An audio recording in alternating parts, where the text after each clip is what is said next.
buenas tardes a nuestro querido público. El día de hoy, Jóvenes Patriotas tiene el agrado de presentar el primer conversatorio politológico de este movimiento de conciencia de corte político, para lo cual hemos convocado a un panelista compuesto de distintos representantes de las diferentes universidades de nuestro país.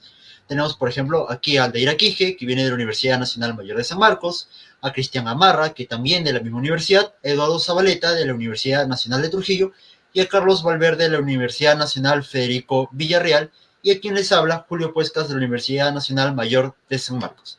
Ahora bien, ¿cuál será la estructura de este conversatorio? Para empezar, daremos 3 minutos a cada uno de nuestros ponentes para que pueda desarrollar unas pequeñas ideas, unos pequeños alcances al respecto del diagnóstico que tenemos de nuestra democracia peruana, con respecto a qué es lo que pasa, qué es lo que nos tiene en vilo, por qué, y otras tantas cuestiones que consideren pertinentes. Después de estos 3 minutos daremos paso a un conversatorio en el cual se tocarán distintos puntos de vista acerca de todo el análisis que cada uno de nosotros pueda proporcionar, y podremos también recoger algunas preguntas de nuestro querido público que les invitamos a que realicen en nuestro chat. Ahora bien, vamos a comenzar con la primera parte de este conversatorio, para lo cual vamos a dar paso a Aldair Quije con sus primeros 3 minutos. Bien, buenas tardes a todos, a los exponentes del día de hoy y a los que nos están viendo en este momento y nos vayan a ver posteriormente. Sí, lo que hoy vamos a exponer es esta cuestión de la crisis democrática que tenemos en el Perú, que no es reciente. Esto ya se viene desarrollando a través de los años. Antes podíamos, de alguna manera, por ejemplo, presumir que teníamos una democracia en la que teníamos elecciones constantemente, podíamos presumir cierta estabilidad política. Sin embargo, a partir de hace algunos años podemos ver también que hay un cambio continuo de presidentes, un cambio de poder político. Los presidentes como tal no tienen el respaldo de la población. El Congreso, más que nada, también tiene este desprecio por parte de la población. Entonces, ahí podemos notar que hay una inestabilidad en la política peruana, un rechazo por parte de la población, pero también vemos una suerte de irresponsabilidad, voy a llamarlo de esta manera, por parte de la población, porque muchas personas, en su gran mayoría, creen que la democracia es simplemente pues ir a votar y ya, ¿no? Entonces, en este conversatorio vamos a estar realizando un análisis sobre estos temas y posiblemente a partir de la discusión, de la conversación, sacar algunas soluciones para que se pueda en un futuro establecer dentro de un proyecto político. Perfecto, Aldair. Ahora vamos a dar paso a Carlos Valverde. Bueno, buenas tardes a ustedes los presentes, también al público.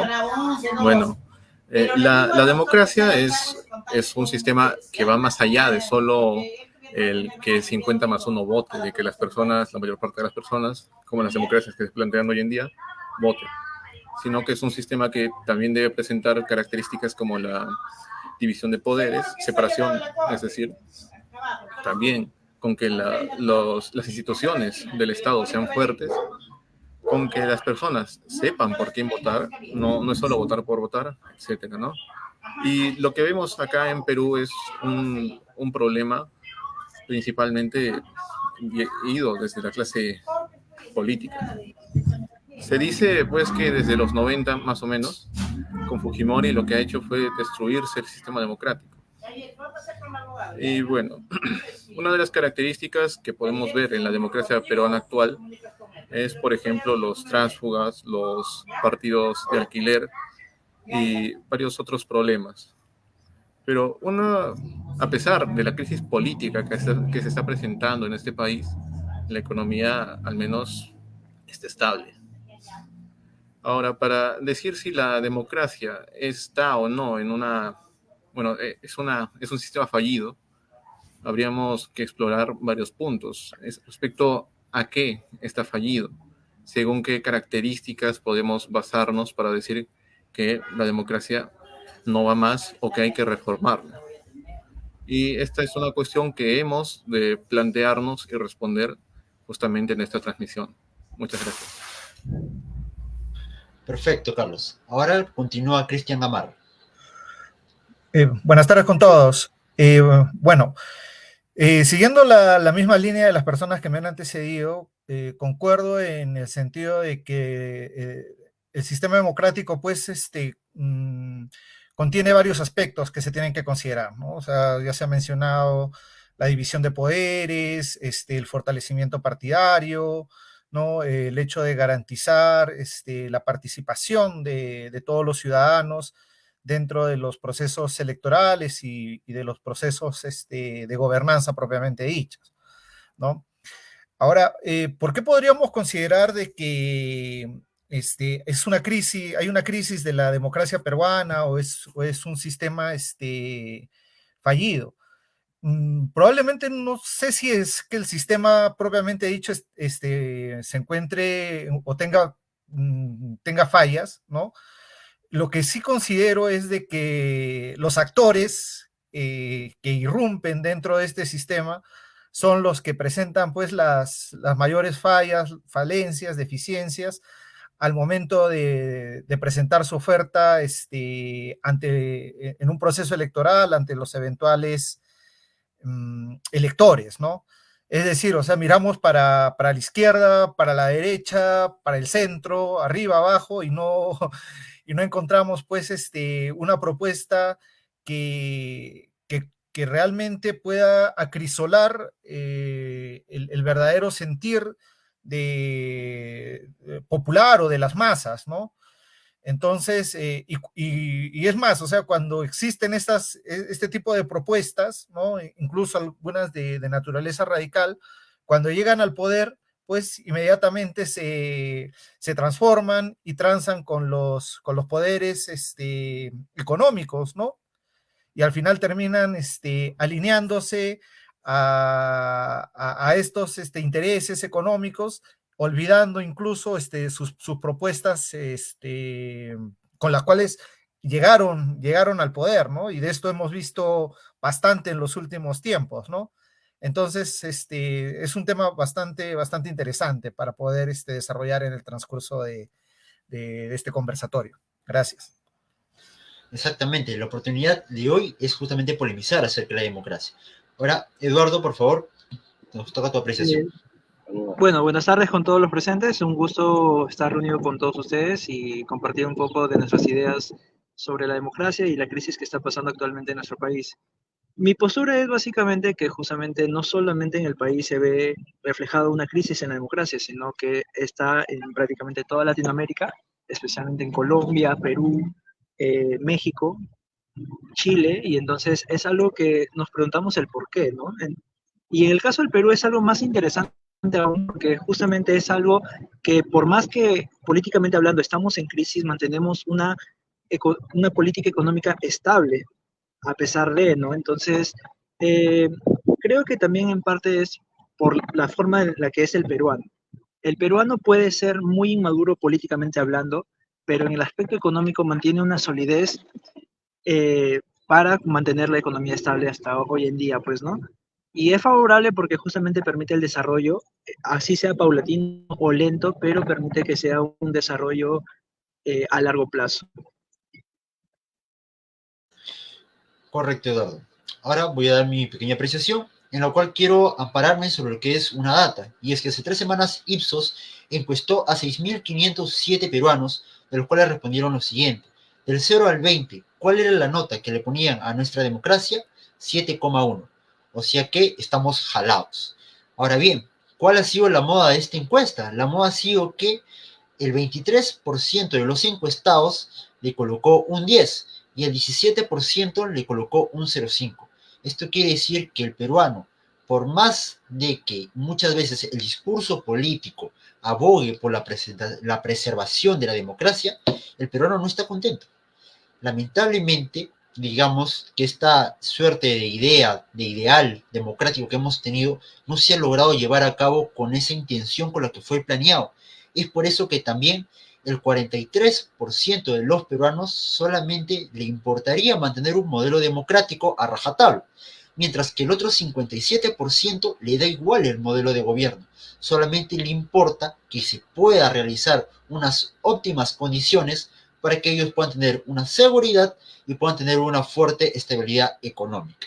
Esto es sumamente algo a tener en cuenta, puesto que si nosotros nos vamos a nuestros, vamos a llamarlo así, a nuestros libros de historia, vamos a contener que el peruano tiene una clara tendencia al autoritarismo, y es que le gustan los gobiernos fuertes y también aquellos que en determinados momentos pueden suprimir libertades para garantizar seguridad.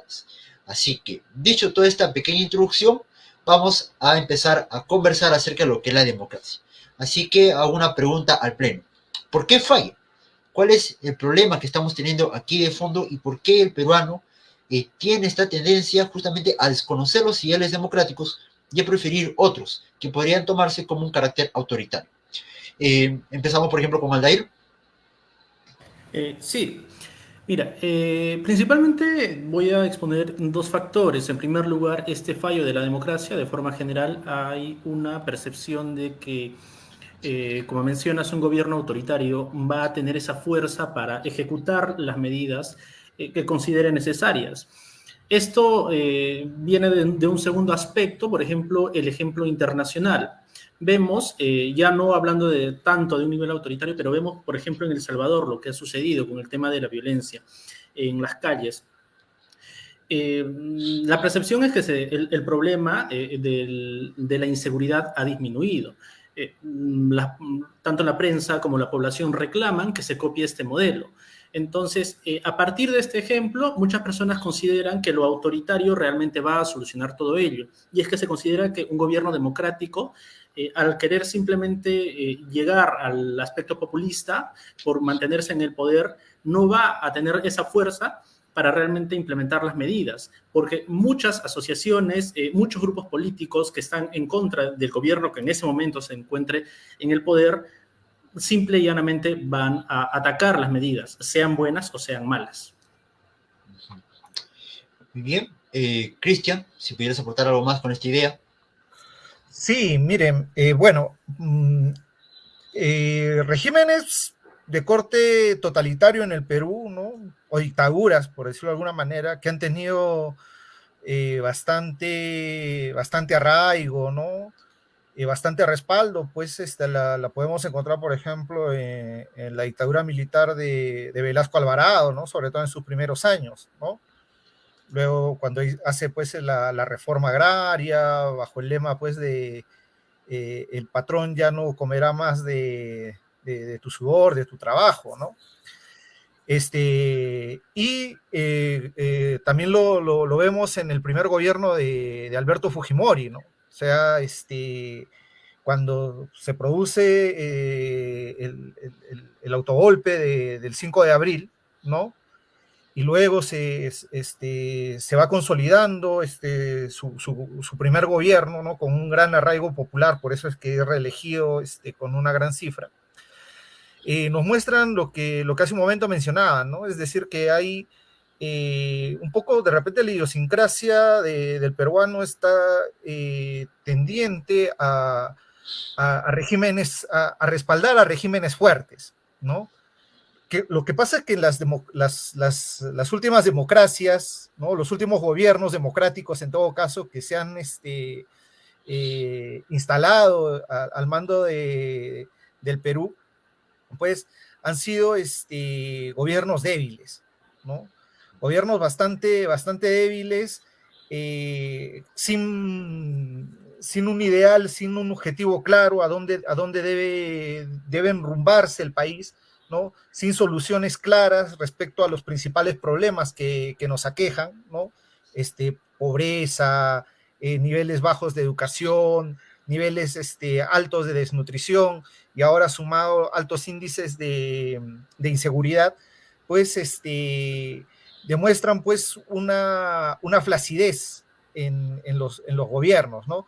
Lo cual hace pensar a los ciudadanos de a pie que necesitamos pues un gobierno de corte totalitario, ¿no? Por eso es de que comienzan a surgir o asomarse posturas como las que plantea pues Antauro Humala, ¿no? ¿no? Eso es lo que podría decir en ese momento. Claro, y justamente vemos en Antauro un reflejo, una suerte de metáfora de este periodo popular que ha surgido a raíz de gobiernos como el que me bien mencionó Aldair, de Bukele, ¿no? Esta suerte de mano dura que va a romper con todo el orden constitucional, todo el orden legal establecido, solamente para garantizar la seguridad. Y es que esto también nos recuerda mucho lo que es el Leviatán de Hobbes, que ante todo el caos que vivimos, surgiría esta suerte de figura, o como también lo versiona Edmund Burke en su libro Reflexiones sobre la Revolución en Francia, en el cual también hace y predice el Leviatán napoleónico, pues, ¿no? Así que, Carlos, ¿qué más ideas nos podrías complementar acerca de estas reflexiones? A ver, estoy de acuerdo, por ejemplo, con que esto de la debilidad de las instituciones haga que la población se interese más por una especie de deseo de instituciones, bueno, de un gobernante mucho más autoritario y que sea alguien que de verdad ponga una mano dura y que logre darle estabilidad al país, estabilidad política y además seguridad. Se ha visto con Bukele, como se ha mencionado también, que en el caso de El Salvador lo que pasó con las maras es hasta el momento un éxito. Aunque claro, ¿no? Están estas cuestiones sobre los derechos humanos y también últimamente se le ha dado bastante poder para reformular la Constitución. Vamos a ver si es que esta tesis liberal de que el poder corrompe y el poder absoluto corrompe absolutamente se cumple. Bueno, Rafael Aita, el capitán Perú, planteaba, por ejemplo, de que nosotros tenemos una tradición de tener reyes, de tener gobernantes con un poder mucho mayor al que se presenta en la democracia, y esto es en parte cierto, ¿no? Porque a lo largo de nuestra historia como república se han dado diversos golpes de Estado y diversas dictaduras. Básicamente el vivir en democracia es algo sorpresivo, por así decirlo. Y bueno, una de las cosas que se presenta en una democracia actual, y yéndonos otra vez por esto de la debilidad de las instituciones, es que, para empezar, todo sistema de gobierno tiene baja popularidad. Todo gobernante, sea rey, sea presidente, sea tirano, sea dictador, etc. Es normal que cuestionemos a nuestros gobernantes. Pero lo que no es normal es, por ejemplo, ver a la democracia como el estadio último o el primer estadio y que las demás formas de gobierno son errores. Este es un problema. Es algo que, por ejemplo, Gustavo Bueno, el filósofo español, llamaba fundamentalismo democrático. Pues las monarquías, por ejemplo, gozan de un rechazo innato, ¿no? Pues, ¿por qué tendríamos que obedecer a un rey? ¿Por qué tendríamos que obedecer una ley divina? ¿Y cómo se demuestra esto? Pues la demostración de la ley divina y de que el rey es el representante de Dios en la tierra es básicamente irrisoria, si lo vemos desde un materialismo. Y en las democracias lo que pasa es que, como se ha planteado últimamente, no se plantea una cuestión sobre si las democracias deberían cambiarse. Lo que hay es más bien una aceptación. Lo vemos con el contrato social, lo vemos con la soberanía popular, y hoy en día se ven estos principales errores que traen estas ideas.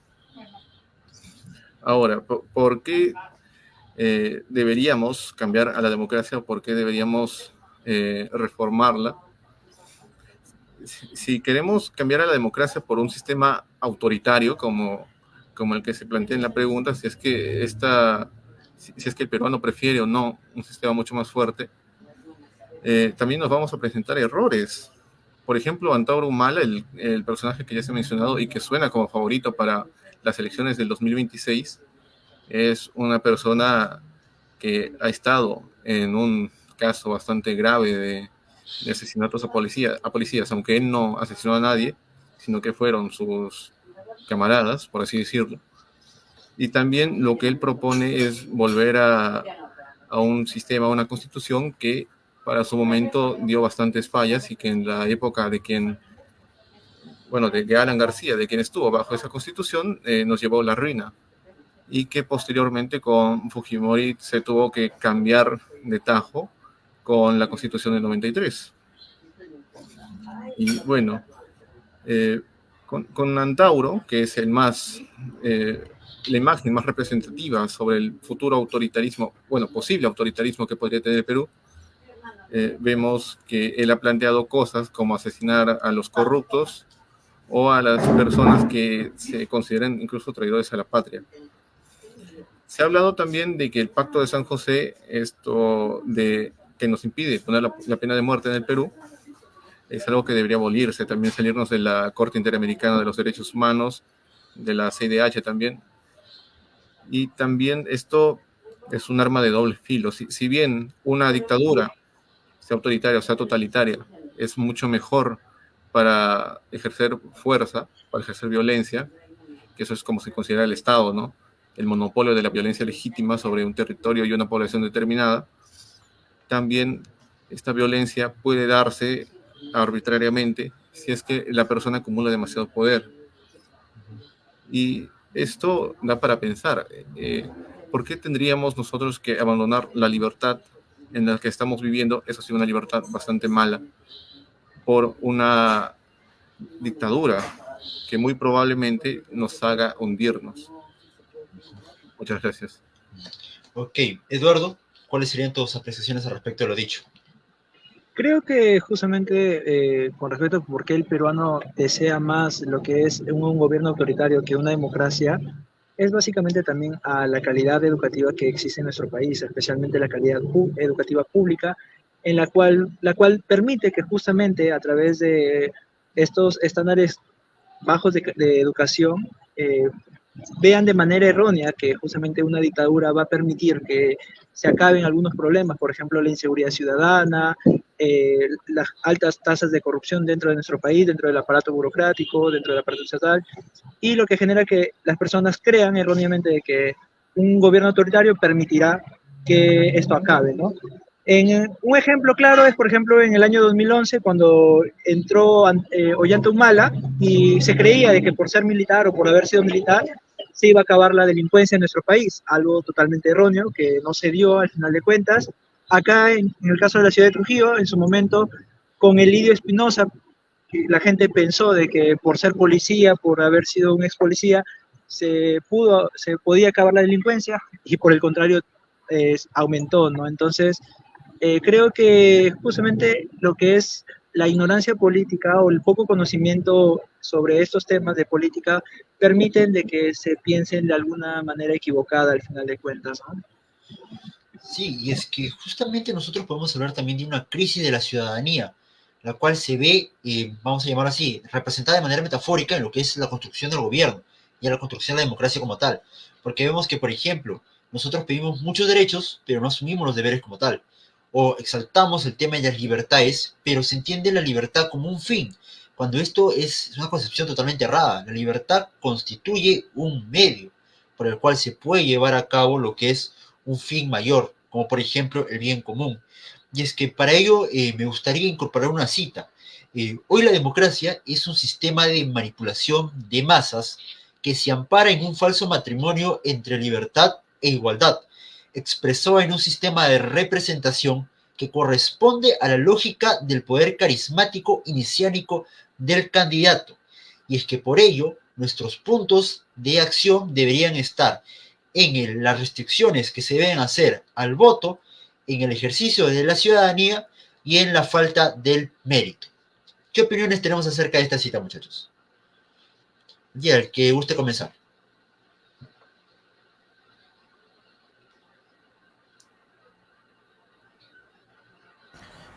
Ya, mira, el tema es un tanto,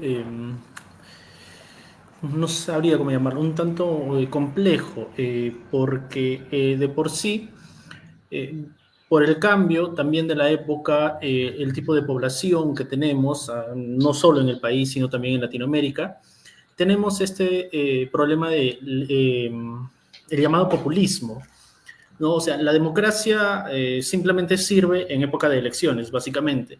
Y digo esto porque es lo que se conoce como, bueno, los políticos se acuerdan de la población en épocas de elecciones.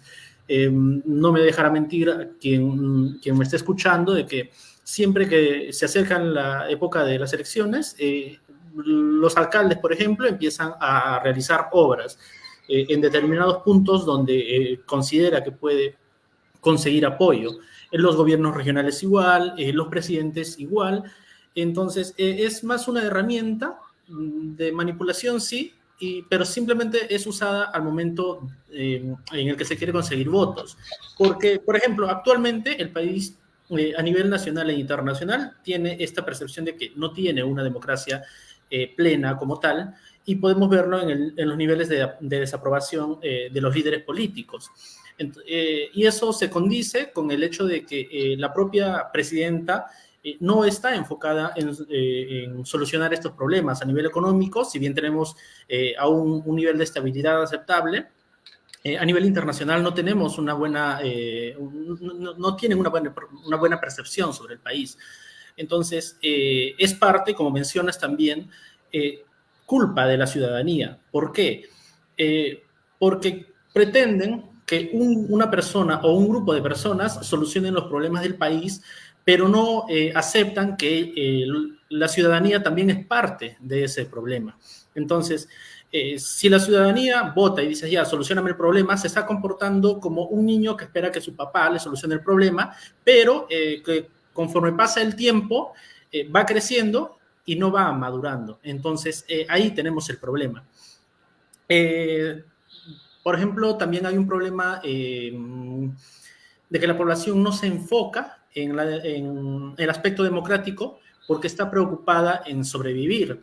Y aquí es esta idea, ¿no?, que exponía hace ya varios años Flores Magón, con quien discrepo totalmente ideológicamente, pero tenía esta idea de que esta clase política se enfoca en ocupar a la población en sobrevivir. Entonces, si estás enfocada en sobrevivir, pues ya no tienes tiempo para otras cosas. Y ese es un problema gravísimo.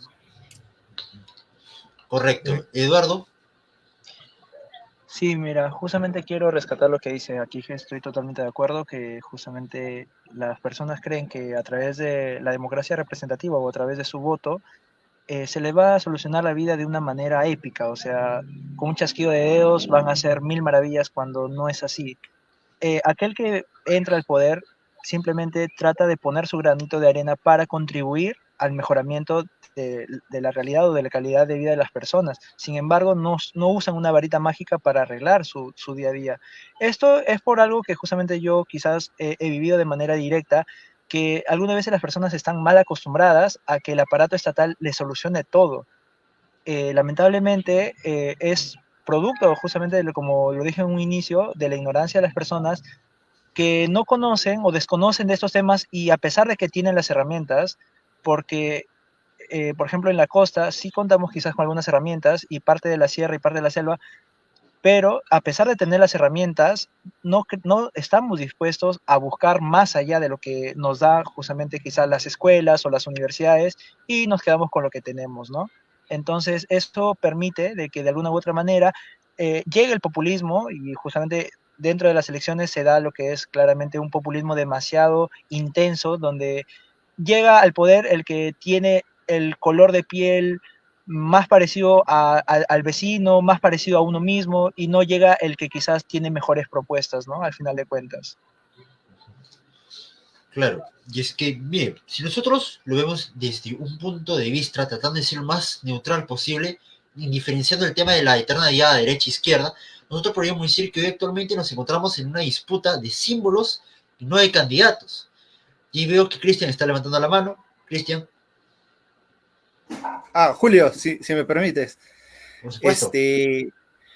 Bueno, yo no considero que la democracia es un sistema de manipulación de masas, ¿no? O sea, ahí discrepo un poco con los que me han antecedido en el uso de la palabra. Considero que la democracia sí es un sistema perfectible, ¿no? El problema es que la democracia, sobre todo en el Perú, ha permitido que irrumpan en el escenario político, pues, cualquier personaje, ¿no? Como los que ya se han mencionado y como incluso los que hemos tenido como presidente, ¿no?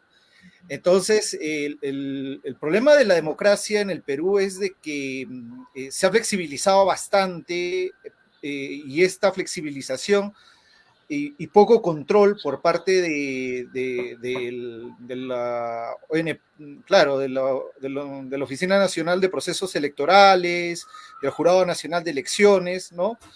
El poco celo que han tenido al momento de poder inscribir a los partidos y a sus candidatos, pues han hecho que tengamos los representantes que hemos tenido en los últimos años, ¿no? O sea, no es raro, por ejemplo, ver que en las esquinas de las calles o avenidas más transitadas, pues por la adhesión a un padrón, te dan una gaseosa o te dan una galleta o una galleta con gaseosa, ¿no? Entonces, y es así como muchas de estas agrupaciones logran inscribirse y participar en los procesos electorales y en muchos casos logran tener una representatividad y han logrado ganar incluso elecciones, ¿no? Entonces, esto es un problema, ¿no? Y un poco quería coger algunas palabras me parece, de Aldair o de Carlos, ¿no? Que mencionaban que el Estado, que hay personas, uno de los problemas es que las personas nos hemos acostumbrado a que el Estado nos provea de todo, ¿no? Y para tocar alguna frase, bastante trillada del marxismo revolucionario, creo que el Estado sí debe proveer de las condiciones mínimas necesarias, ¿no? A la población para que el ciudadano, el poblador, pueda desarrollarse dentro del espectro económico, educativo, y poder contribuir desde su posición al mejoramiento del Estado, ¿no? Eso es lo que quería mencionar. Gracias. Claro, perfecto. Carlos, ¿alguna otra idea con la que quisieras aportar? Bueno, aquí en la pregunta de si es un sistema de manipulación de masas o no, yo encuentro un problema, porque la democracia es en sí un sistema de gobierno, así como lo puede ser una dictadura, una monarquía, etcétera, ¿no? Lo que sí hay dentro de todo sistema de gobierno es la comunicación política. Y esa área que le pertenece a la manipulación de masas, por ejemplo, sería la comunicación gubernamental. Y bueno, la democracia lo que sí permite es que en la comunicación política se den casos como la demagogia, el populismo, como que las personas en su búsqueda de conseguir seguridad, estabilidad económica, jurídica, etcétera, ante los diversos problemas que plantea una situación como la que estamos viviendo en Perú y el ausentismo que ha tenido el Estado a lo largo de la historia de la República Peruana, estas personas se dejen manipular, se dejen endulzar los oídos por los candidatos. Es así como, por ejemplo, llegaron a proliferar ideas que nos parecen, al menos a nosotros, un tanto disparatadas, ¿no? Como esto de dar subsidios a las personas por su índole de ser, por ejemplo, de provincia, por ser una minoría dentro de la sociedad, etcétera, o darles subsidios ya para impulsarles económicamente, ¿no? Pero cuando se plantea la pregunta de dónde vamos a sacar ese dinero, el candidato o la candidata se quedan callados porque lo que ellos prometen son cosas o imposibles de hacer o bastante difíciles de realizar. Y bueno, esa es mi acotación, de que no, la pregunta o está mal formulada o a que hay que dar esa distinción entre comunicación política y el sistema de gobierno. Correcto. Y es que, miren, Platón menciona que la única razón moral, ya, que justifica que alguien obtenga el poder es justamente la voluntad de servir a los demás.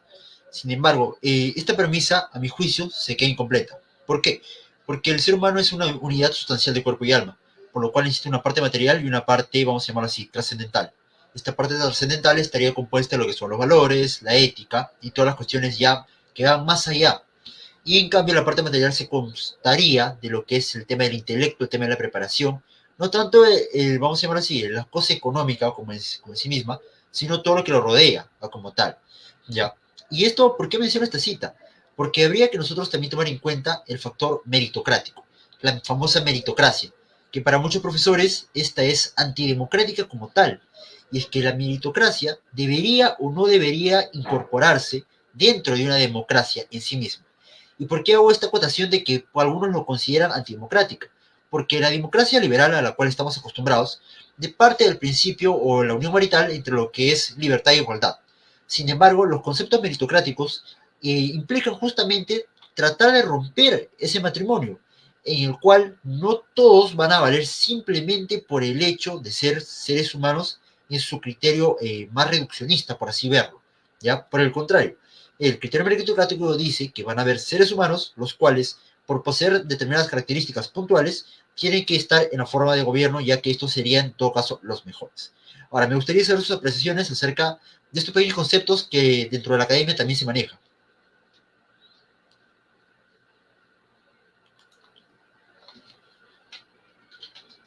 Carlos. Bueno, para empezar, la Constitución nos dice que para ser, bueno, hasta hace poco, ¿no? Para ser congresista o para ser presidente, debíamos tener o 25 años o 35 años de edad, tener derecho al sufragio y ser peruanos de nacimiento para poder ejercer un cargo público. Ahora con esto del Senado se pide o haber sido diputado, si es que no me equivoco, y tener 45 años de edad, aparte del derecho al sufragio. Estos requisitos son, al menos para ocupar el legislativo y el ejecutivo, son, a mi parecer, bastante bajos. Tenemos la valla bastante baja para, me decía mi profesor, incluir a todas las personas posibles, y que este era el fin de la democracia, de que todas las personas en un territorio determinado puedan gobernarlo. Y bueno, esto nos trae problemas. Hemos visto, por ejemplo, para una época electoral, no sé si era 2016 o 2021, que un partido había puesto como candidato al Congreso a un hombre que hacía jaulas de metal y cuyos estudios eran bastante pocos. Creo que había terminado hasta la primaria nomás. Y esto incluso se ve en el caso de Chavira, que ha sido conserje y su preparación para gobernar no ha sido mayor. La democracia presenta estos problemas, la democracia peruana, de que la valla electoral, bueno, la valla que se presenta para las personas, da la posibilidad de que nos gobiernen personas que no están capacitadas para gobernar. Y sería, según mi parecer, que estos cambios, bueno, que algunos cambios para mejorar esto sean o que tenga cierta experiencia en la administración pública, que dé un examen, o que todos los partidos políticos tengan una escuela de formación política para sus miembros, y que de esta forma los miembros de estas agrupaciones políticas estén realmente formados para saber gobernar. O si no, nos daremos con problemas con que nos gobierne cualquier tipo de persona, como se han dado en estos últimos años. Muchas gracias. Correcto. Aldair. Sí, retomando la idea de Carlos, es cierto, la permisión de que cualquier peruano pueda ser parte de nuestro gobierno está basada pues en esta idea de que todos los peruanos buscamos lo mejor para nuestro país. Sin embargo, también nos estamos olvidando de lo que acabas de mencionar de Platón, y que Rousseau incluso mencionaba que sí podemos tener intención, algunas personas, de servir a nuestro país. Sin embargo, aparte de tener esta intención, la llamada voluntad general por Rousseau, también hay intereses particulares. El problema se da pues cuando no se condicen estos dos intereses. Entonces, al final de cuentas, no solo estamos llevando, como mencionaba Carlos, personas que no son capaces de ser gobernantes, gestores públicos, sino que no tienen ese interés que se supone deberían tener para poder gobernarnos. y al final de cuentas estamos llevando a cualquier persona al poder. Y el problema es que al tener poder y no saber cómo utilizarlos, pues ocasionan más problemas de los que deberían haber solucionado. Ya, Cristian. Uy, qué difícil, ¿no? Meritocracia versus democracia. Mira, yo, por ejemplo, para poner algunos nombres, ¿no? Considero de que, por ejemplo, Pedro Castillo llegó al gobierno con las mejores intenciones. ¿Ah? O sea, tengo esa convicción, ¿no? Pero su gobierno fue un desastre, ¿no? ¿Y por qué? Precisamente porque no tenía la preparación correcta, ¿no? Entonces, es justo lo que hace un momento mencionaban y decían, o sea, no es suficiente tener buenas intenciones para poder llegar a ser gobernante, ¿no? O para dirigir un país o para ocupar un cargo dentro de la administración pública. También se hace necesario tener una preparación adecuada, ¿no? Ahora, el tema de meritocracia no es un concepto nuevo, ¿no? Ya tiene varios años dentro de la administración pública, ¿no? Pero que ya a estas alturas, digamos, es un concepto que se ha ido desgastando, ¿no? Porque considerábamos antes, pues, que meritocracia era alguien que tenía, por ejemplo, los cartones, los grados, los estudios y la experiencia mínima necesaria para poder desempeñar un cargo, ¿no?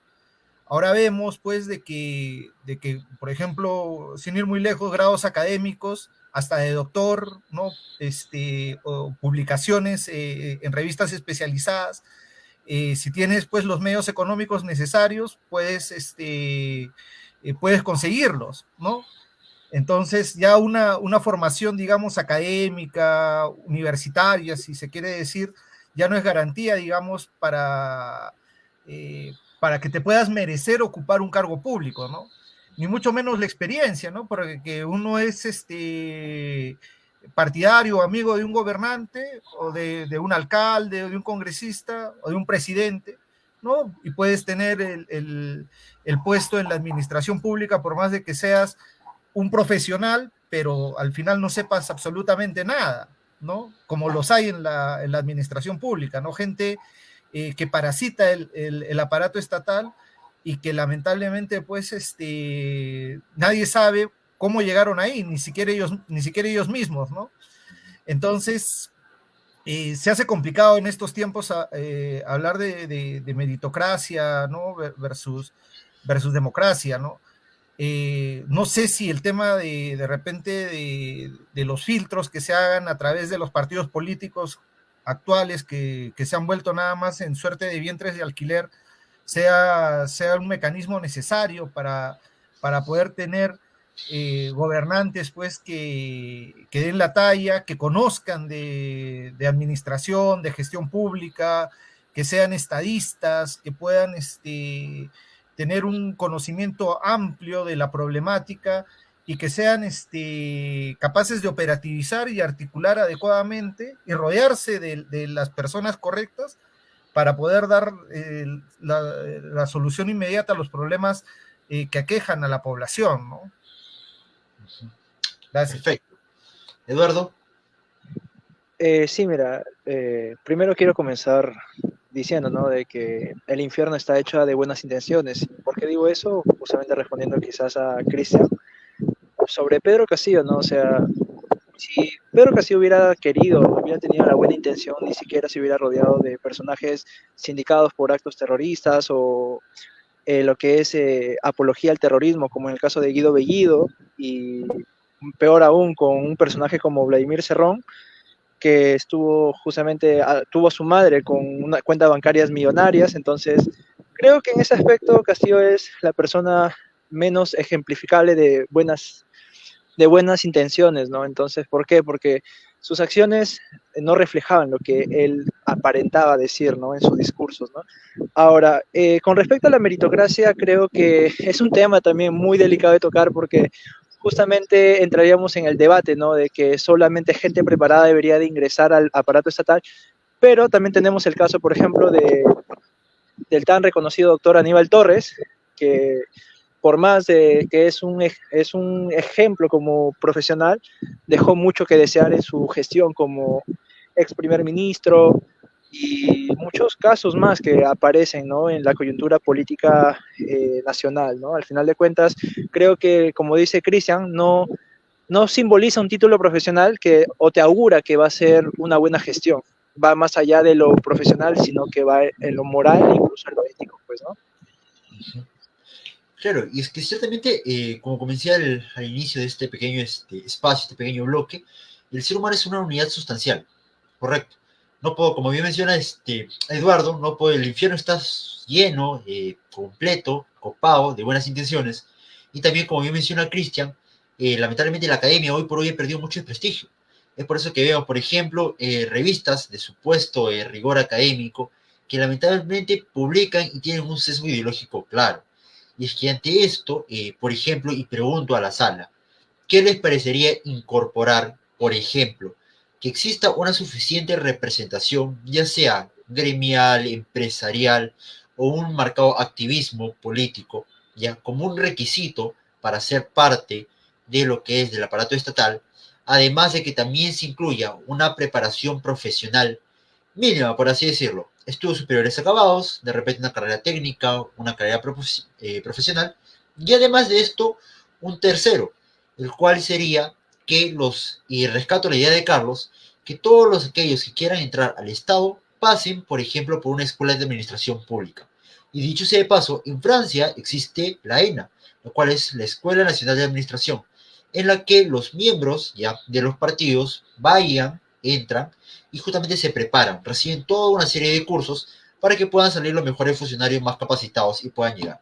Aquí en el Perú, esos tres criterios, tanto lo que es una representación como tal, la materia, lo que es la escuela de administración y los criterios, ya vamos a llamarlo así, profesionales técnicos, y se podría agregar un cuarto, ¿no? Por ejemplo, el que esté limpio de todo acto, de toda pena, de todo antecedente, ya de corte judicial, penal, todo ello.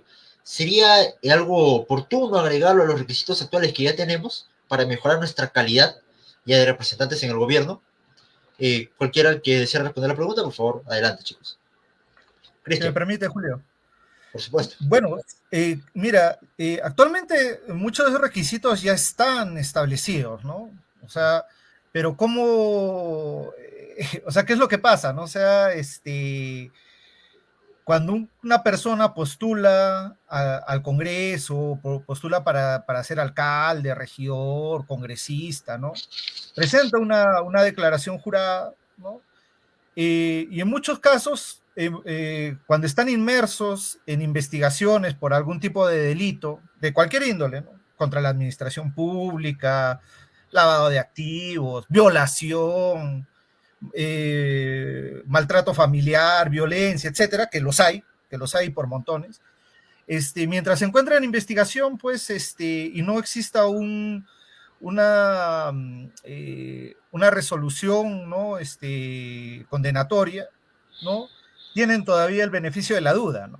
Entonces, y por eso es que vemos muchos congresistas, sobre todo presidentes regionales, alcaldes, que bajo ese amparo, ¿no?, logran postular y llegar a ejercer los cargos públicos, ¿no? Eso es por un lado, ¿no?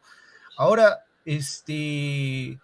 hay instituciones públicas que brindan cursos, ¿no? Me parece que la Contraloría es uno de ellos, ¿no?, que normalmente brinda cursos gratuitos. Me parece que hay una Escuela Nacional de Administración Pública, ¿no?, también. Pero eso ya no es una garantía, ¿no? Porque, por ejemplo, hay universidades donde ofrecen, pues, cursos, diplomados, maestrías de gestión pública, administración pública, donde los futuros gobernantes, ¿no?, de cualquier estamento, obtienen, pues, sus grados académicos, ¿no? Entonces, y es bien complicado, como hace un momento se mencionaba, ¿no? O sea, ya no es garantía tener un título, un doctorado en gestión pública, por ejemplo, ¿no? No sé, pues en ESAN, ¿no?, en San Marcos, en la Católica, Villarreal, no lo sé, ¿no? Para que que sea garantía de que esa persona va a ser un buen gobernante, ¿no? ¿No? O sea, ya hace un momento, por ejemplo, mencionaban pues el caso de Aníbal Torres, ¿no? O sea, docente sanmarquino de la Facultad de Derecho con varios, por lo menos una decena de libros escritos, ¿no? Sobre acto jurídico, entre otros, ¿no? Profesor de larga data, pero pues como premier dejó bastante que desear, ¿no?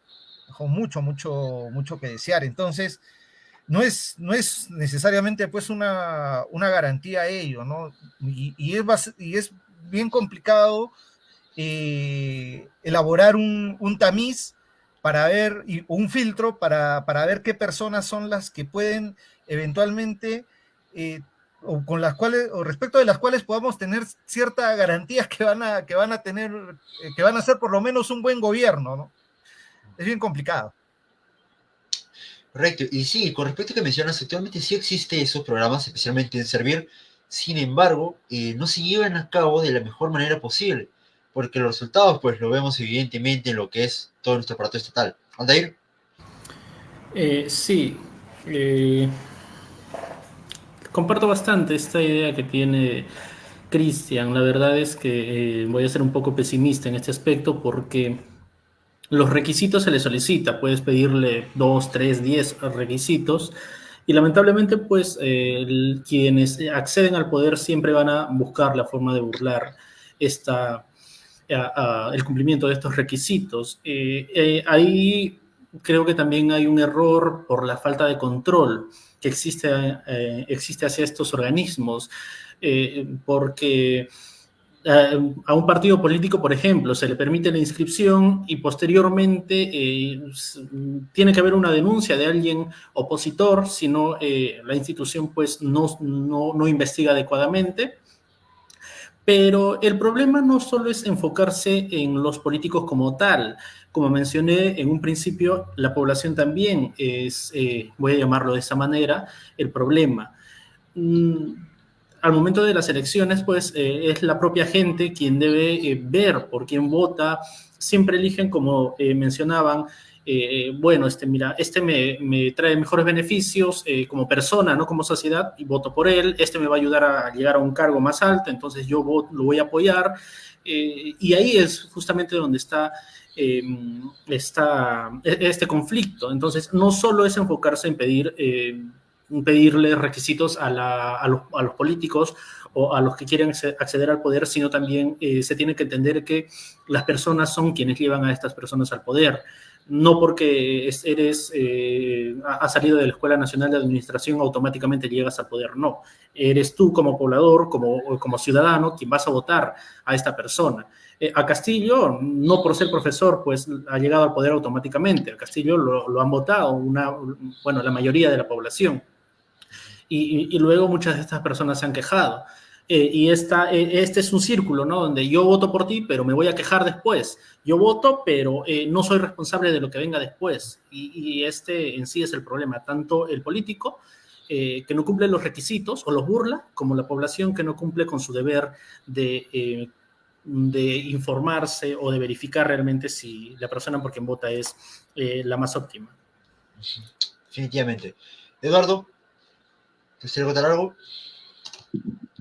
Sí, o sea, a ver, lo que pasa es de que también es muy complicado que se puedan poner muchos de un candidato, o bueno, de un partido político que es el partido político Antauro, que por más que hay ciertos requisitos, al final de cuentas el presidente del Jurado Nacional de Elecciones dijo de que se habían cumplido todos, que no se iba a presentar Antauro Humala. Al final de cuentas Antauro Humala dijo que sí. O sea, es un tema de que ya también se puede decir que escapa un poco de la población y también es en parte de las autoridades que deciden si zurrarse en las leyes y hacer lo que se les pega la gana o no, acorde a esta fin o pensamiento. No sé si se me escuchó. La última parte, ¿se la podías repetir, por favor? No, que digo de que que escapa quizás en parte de la población las decisiones o las situaciones que puedan pasar en la coyuntura política, porque al final de cuentas también influyen las decisiones de algunas autoridades como del Jurado Nacional de Elecciones, que prácticamente deciden si zurrarse o no en las leyes para beneficiar a algún amigo o alguna persona que es afín a su ideología política, y eso más que todo, pues, ¿no? Correcto. Carlos. Bueno, en un intento de recopilar las ideas de los demás, se dice, por ejemplo, que la democracia es el sistema en el que las élites le dan el poder al vulgo de cometer errores y pagar por esos errores, gracias a que las élites han puesto ese sistema. Se tiene, por ejemplo, la visión esta de los liberales y libertarios, algunos seguidores de la escuela austríaca, por ejemplo, y muchos otros anarquistas, de que el Estado es una forma de opresión hacia el ser humano, ¿no? Y bueno, vemos acá, por ejemplo, de que el Estado, mal manejado, lo que hace es terminar llevando a la distancia a las comunidades políticas. Entiéndase distancia como que se rompa la unidad dentro de un país. Y bueno, acá en el Perú lo que se tiene es la ley, el artículo 34A en la Constitución, que dice que una persona condenada por un delito de primer grado no puede postular a ningún cargo público y no puede ejercer ninguno. Y la jurisprudencia lo que hace es que una vez esta persona ha cumplido su condena, ya puede volver a ocupar un cargo público. Y bueno, esto denota que a pesar de que se tiene una necesidad de llevar filtros para que las personas, bueno, para que no cualquier persona pueda ejercer un cargo público, en especial terroristas y corruptos, sí se puede. Y sí se puede por culpa de la misma estructura de la Constitución política. También está este libro llamado El mito del votante racional, cuya tesis es de que las personas, se mencionó antes, ¿no? Como están ocupadas, por ejemplo, en el trabajo, haciendo dinero, ocupándose de su familia, viviendo sus vidas, estas personas no ven como beneficioso el revisar a sus candidatos, no les sale no les da cuenta, no es rentable. Y lo que terminan es votando por aquella persona que les parece más parecida a ellos, aquella persona que les endulza los oídos o aquella persona que ellos eligen al azar. Esto es un problema porque terminamos votando o por alguien que quizás intente dar un golpe de Estado, como lo hizo Castillo, o por alguien que termine en un gobierno intrascendente e incluso que nos parece bastante incompetente, como podría ser Dina Boluarte, que aunque muchas personas lo nieguen, de que ella es su presidente, ella estuvo en la plancha presidencial de Castillo como la primera vicepresidente.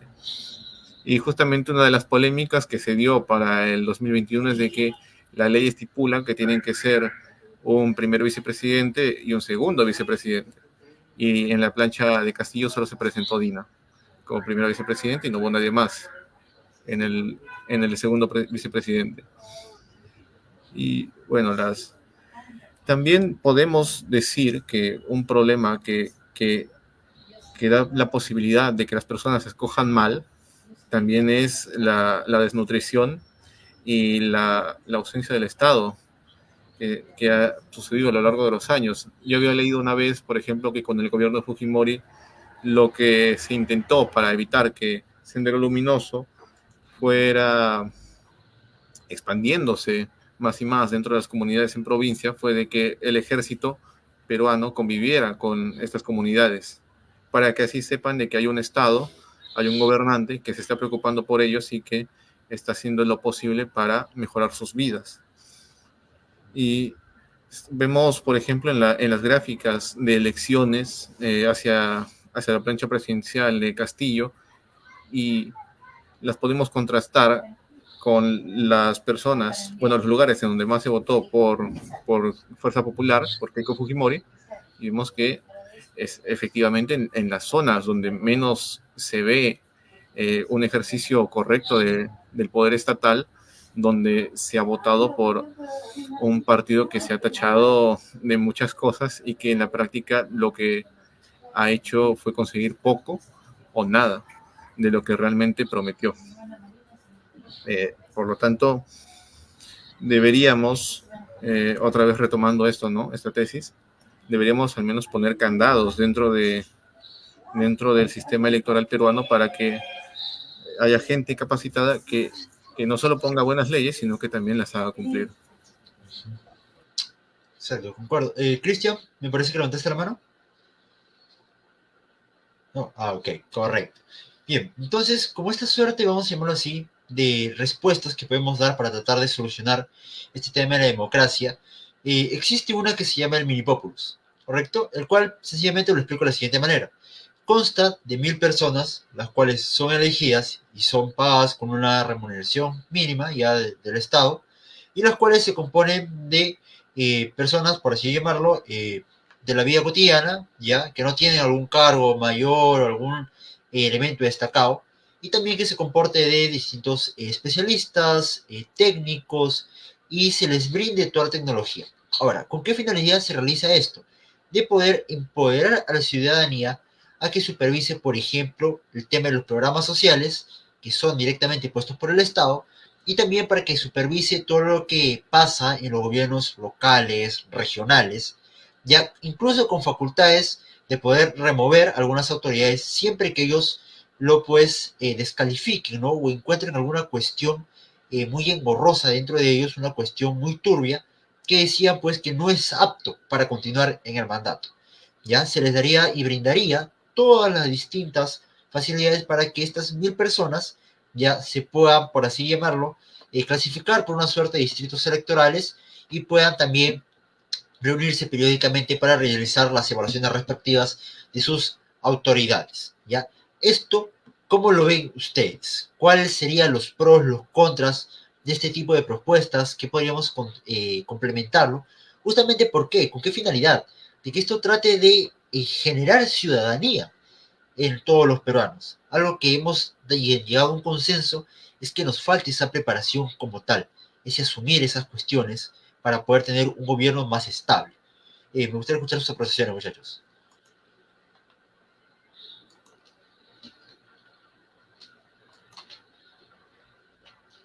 Ya. Mira, en principio la idea podría funcionar, voy a decirlo de esta manera, pero así como cualquier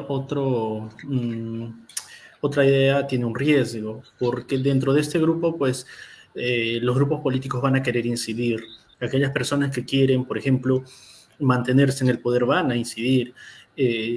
Sucede en el Congreso, ¿no? Los dos grupos políticos han llegado al Congreso, intentan comprar a otros congresistas, y en la población, si bien puede ser un buen grupo fiscalizador, también hay ese riesgo de que estos grupos políticos, el funcionario que quiere mantenerse en el poder actúe por lo bajo, ofreciéndoles un montón de cosas a determinadas personas.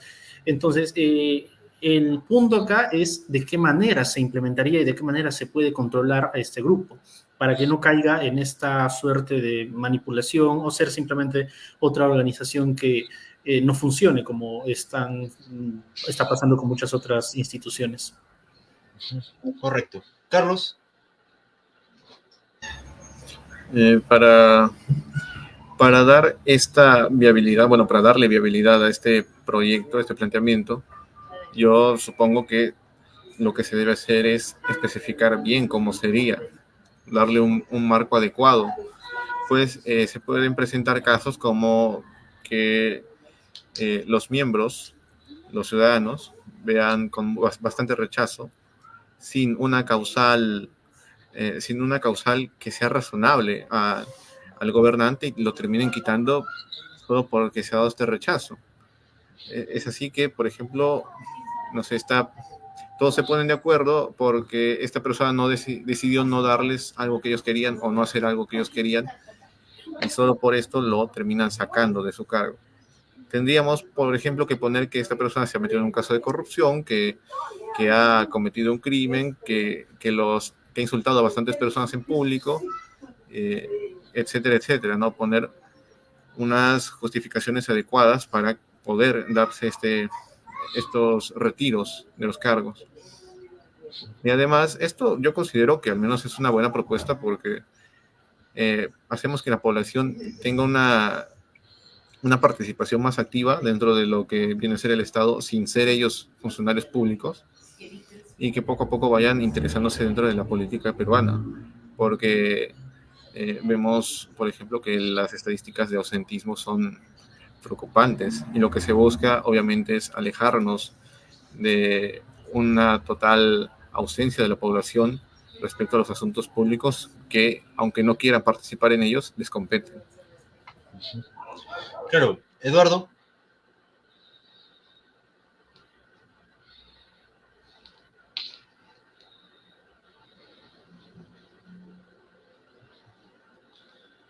Sí, me parece que está teniendo unos pequeños problemas de conexión.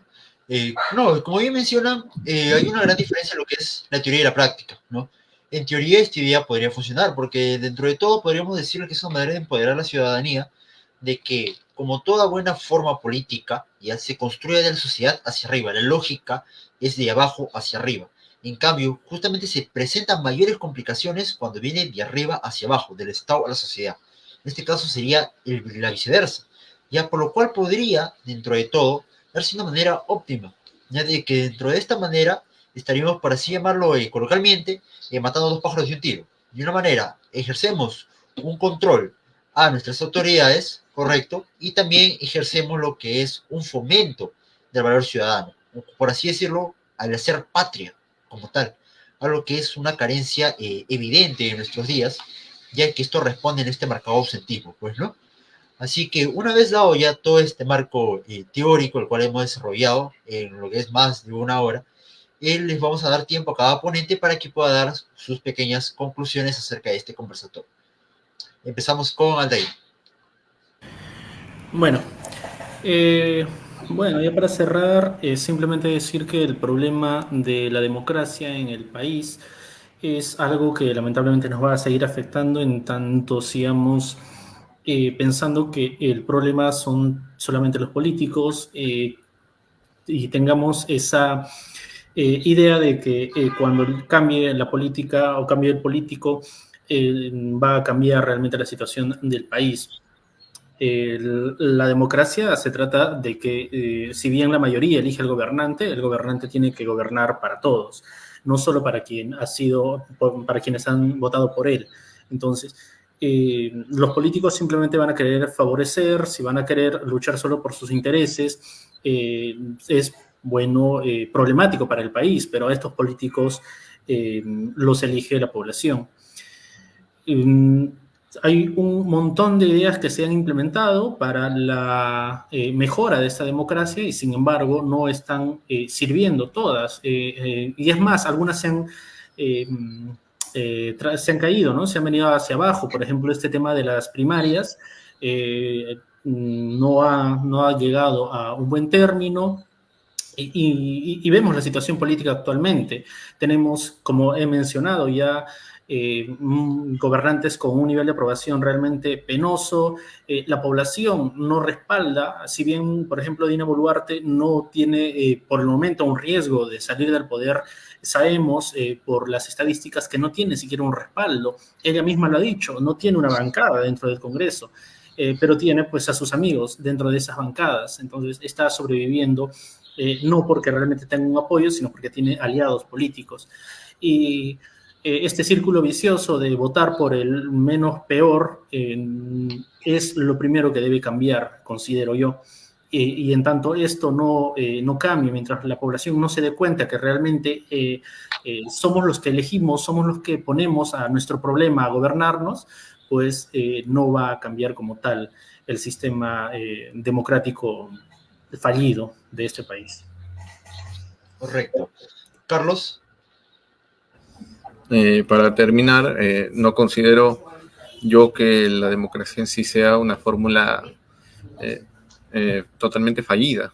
Sí considero que la democracia peruana, tal como se está presentando, tiene bastantes fallas, eso sí, pero plantear la idea de cambiarla totalmente, como algunos piensan, ¿no? Esto de volver a la monarquía o irnos hacia una dictadura totalitaria o autoritaria, esto sería un error. Lo que planteo yo, por ejemplo, es que se hagan reformas dentro del sistema democrático peruano. Se habla, por ejemplo, de que estamos subrepresentados y aunque suene bastante impopular para gran parte de la población, habría quizás una necesidad de aumentar la cantidad de diputados y o senadores para que la representación, al menos acá en el Perú, sea correcta. Y así, al menos habiendo más personas haciendo leyes, etcétera, quizás se logren mejores acuerdos y mejores leyes. También he escuchado también una propuesta que me gusta bastante, que es de que dentro del gobierno, una vez iniciado el periodo, no puedan crearse otros partidos políticos, que no hayan, que aquel que se va de un partido se quede sin partido y listo, o que simplemente no pueda irse del partido, que por mucho que quiera deslindarse y crear el suyo propio, o alejarse completamente de eso, tenga regañadientes que participar dentro de su mismo partido, porque de esta forma no se fragmentaría tanto el Congreso como se ha dado acá. Incluso también se habla, por ejemplo, de que disminuyamos la cantidad de partidos políticos para que así el voto no se divida tanto. Vemos, por ejemplo, que el Partido Morado tiene un 2%, que otros partidos tienen un 6%, un 8%, etcétera, y que aquel que termina teniendo un voto mayoritario tiene 13, 15, 20% de votantes y el resto se divide en los demás. Esto también es un asunto preocupante, porque al haber un montón de partidos, ¿cómo esperamos nosotros que la población peruana se informe, ¿no? Se informe de las propuestas de cada partido. Es volviendo otra vez al mito del votante racional. Es una tarea titánica para una persona de a pie que tiene un montón de asuntos que resolver. Y también me gusta rescatar esta idea de que no es todo culpa del Estado, culpa de las élites políticas, sino que es también culpa de nosotras las personas. Por ejemplo, según la encuesta de Ipsos, más o menos más de la mitad no tienen o conocimiento o no les interesa conocer la política peruana. Eso es un total error al final, rescatando las ideas del anterior ponente. Al final, el gobernante que sale elegido, votes viciado incluso o en contra, va a gobernar sobre ti. Eso es algo que tienes que aceptarlo. Y tienes que vivir con eso, con ese peso. Y las personas que han votado por ese gobernante, quieran o no, tienen que asumir su voto. Porque solo cuando nosotros entendemos esto, cuando nosotros aceptamos esto, que podemos tener una conciencia de cómo es la situación nacional, la situación dentro de nuestra comunidad política, y podemos actuar en base a ello para poder fortalecer las instituciones y mejorar la calidad de vida de nosotros y los demás. Correcto. Eduardo, tus apreciaciones finales. Sí, bueno, primero que todo agradecer a cada uno de ustedes por haberme permitido enriquecer y poder escucharles a cada uno y bueno, estoy de acuerdo en algunas cosas, en otras que quizás aún voy a investigar más a fondo, pero en general puedo decir de que justamente como dijo el anterior, sí, justamente no es toda la culpa de las élites, sino de también nosotros como votantes, que de alguna u otra manera nos dejamos influenciar a través del populismo por algunos candidatos que dejan mucho que desear. Al final de cuentas, es algo que debemos de tomar en cuenta y tomar acción al final de cuentas. ¿Por qué? Porque justamente no importa cuán mal haya sido nuestra historia antes, sino qué tan bien va a ser después. Y qué acciones podemos tomar nosotros, ya que ahora somos estudiantes, y podemos formarnos para poder hacer un país mejor. Y también agradezco a las personas que nos están viendo, porque de alguna u otra manera van a permitir de que nuestras voces sean escuchadas y lleguen a más personas para poder justamente iniciar lo que es la formación quizás de un nuevo Perú, ¿no? Con mejores representantes dentro del poder. Correcto, sí. Y bueno, para cerrar, lo que me gustaría acotar es que superficialmente podríamos decir que esto del tema de la crisis de la democracia ha comenzado por ahí, por los años 2016. Pero si nosotros nos vamos un tema más profundo, encontraríamos que justamente de nuestra concepción como la República ya habrían pequeñas disputas acerca de lo que es el tema de la democracia. Pero ahora, sin entrar tanto en la profundidad de esa materia, podemos decir que hoy por hoy no todo corresponde a la culpa del Estado como tal, sino también corresponde a la ciudadanía asumir todo el tema del valor que corresponde vivir en una democracia. Como tal, decir que la democracia es una fórmula fallida sería incorrecto, porque esto implicaría que nosotros tengamos que buscar una forma radical, un cambio radical de gobierno en el cual nos fuéramos a un extremo, por ejemplo, una monarquía o a otro como una tiranía, lo cual es algo que dentro de mi concepción no es viable. Ahora bien, yo abogo por unas reformas en la democracia, y especialmente en qué aspecto, en que muchas veces se toma la democracia como un ideal, pero no se hace pisar tierra. Y este ideal justamente se compone de otros componentes, ¿sí? Los cuales son, por ejemplo, el tema de la igualdad, el tema de la libertad, los cuales hay que tratarlo con pinzas. ¿Por qué? Porque esas maneras de concebirlas como se realizan hoy por hoy puede ser un problema, y los cuales estamos viendo hoy por hoy. El tema, por ejemplo, del voto universal, el tema de la meritocracia, el tema de la representatividad, de la subrepresentación, son otros tantos temas que lo componen y que justamente parten de toda esta concepción en la cual nace la democracia en sí. Así que, sin más que agregar, ha sido un gusto compartir el panel con todos los muchachos, y en verdad esperamos que nuestro querido público también se haya quedado satisfecho con este conversatorio, y les recomendamos y les instamos a que nos puedan seguir en nuestras redes, tanto en Facebook como en Instagram, como Jóvenes Patriotas. Así que esto ha sido todo, nos vemos hasta las próximas. Muchas gracias. Muchas gracias.